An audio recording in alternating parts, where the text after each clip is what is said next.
here at Genesis Fitness Center. I am Vanessa Raleigh-Harris. I am the CEO of Legabees Etiquette and Consulting, and we're here for Fashion Week. Fashion Week is a very wide array of different activities that goes on for the children, and this is one of the most important. We talk to the children about living a healthy and drug-free lifestyle, and the way to do this is to start children at an early age to be able to be fit and eat healthy.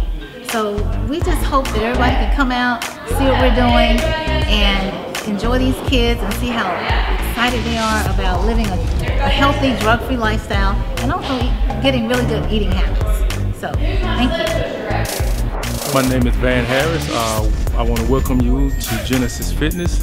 What we are basically is we all about fitness. So what we're going to be doing today is showing the kids why fitness is important, because I think that every child should know how important fitness is. You should not have to wait until you're 60 or 70 years old trying to get in shape, because it's just that much harder. Because if you start now, then whether you're walking, whether you're riding bikes, whether you're outside playing, it does not matter. We just want to let them know that fitness is all about fun. It's not stressful. It's not something that you have to think about all the time.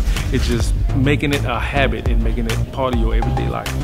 Hey, my name is Bethany Hornsby and I'm a personal trainer here at Genesis Fitness. I'm happy to be a part of Fashion Week Dothan, and today we are just trying to teach these kids how important it is to maintain a healthy lifestyle from an early age, and we had a blast doing it. Fashion Week Dothan rock!